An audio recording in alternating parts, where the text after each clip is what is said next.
Alexander and the Terrible, Horrible, No Good, Very Bad Day by Judith Viorst.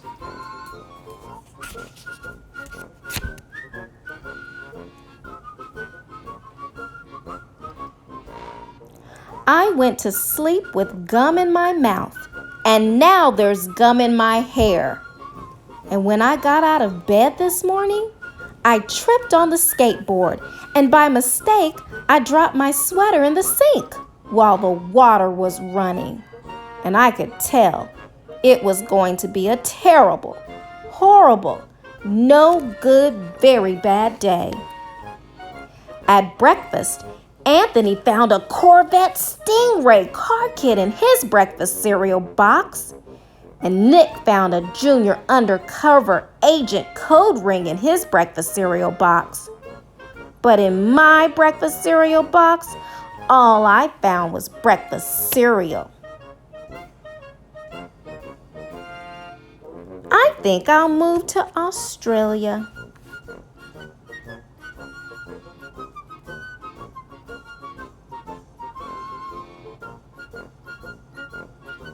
In the carpool, Mrs. Gibson let Becky have a seat by the window. Audrey and Elliot got seats by the window too. I said I was being scrunched. I said I was being smushed. I said if I don't get a seat by the window, I'm going to be car sick. No one even answered.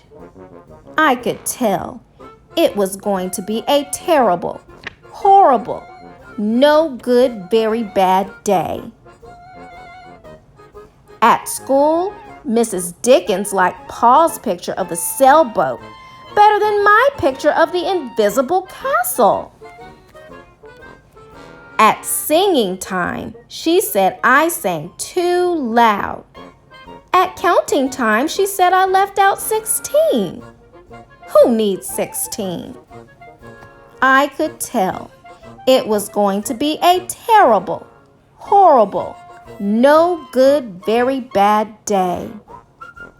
I could tell because Paul said I wasn't his best friend anymore.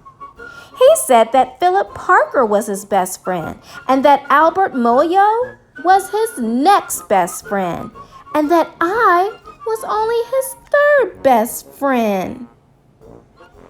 I hope you sit on a tack, I said to Paul. I hope the next time you get a double-decker strawberry ice cream cone, the ice cream part falls off the cone part and lands in Australia. There were 2 cupcakes in Philip Parker's lunch bag, and Albert got a Hershey bar with almonds. And Paul's mother gave him a piece of jelly roll that had little coconut sprinkles on top. Guess whose mother forgot to put in dessert? It was a terrible, horrible, no good, very bad day. That's what it was, because after school, my mom took us all to the dentist, and Dr. Fields found a cavity just in me. Come back next week and I'll fix it, said Dr. Fields. Next week, I said, I'm going to Australia. On the way downstairs, the elevator door closed on my foot. And while we were waiting for my mom to go get the car, Anthony made me fall where it was muddy. And then when I started crying because of the mud, Nick said I was a crybaby. While I was punching Nick for saying crybaby, my mom came back with the car and scolded me for being muddy and fighting.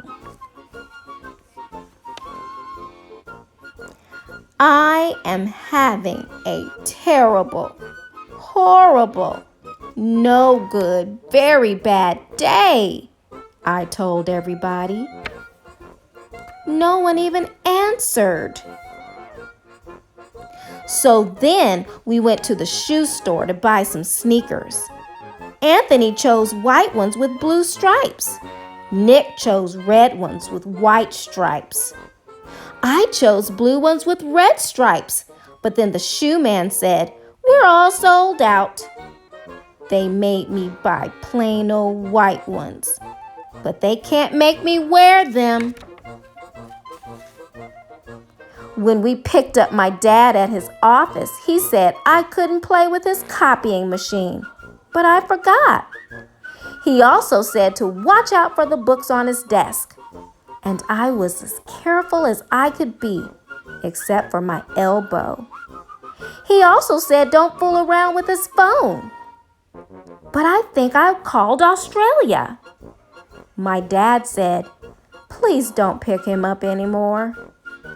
It was a terrible, horrible, no good, very bad day.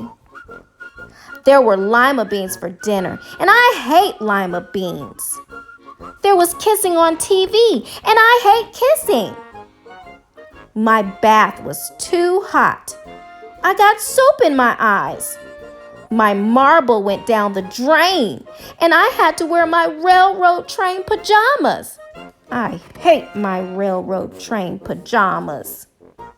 When I went to bed, Nick took back the pillow he said I could keep, and the Mickey Mouse night light burned out, and I bit my tongue. That cat wants to sleep with Anthony, not with me. It has been a terrible, horrible, no good, very bad day. My mom says some days are like that, even in Australia.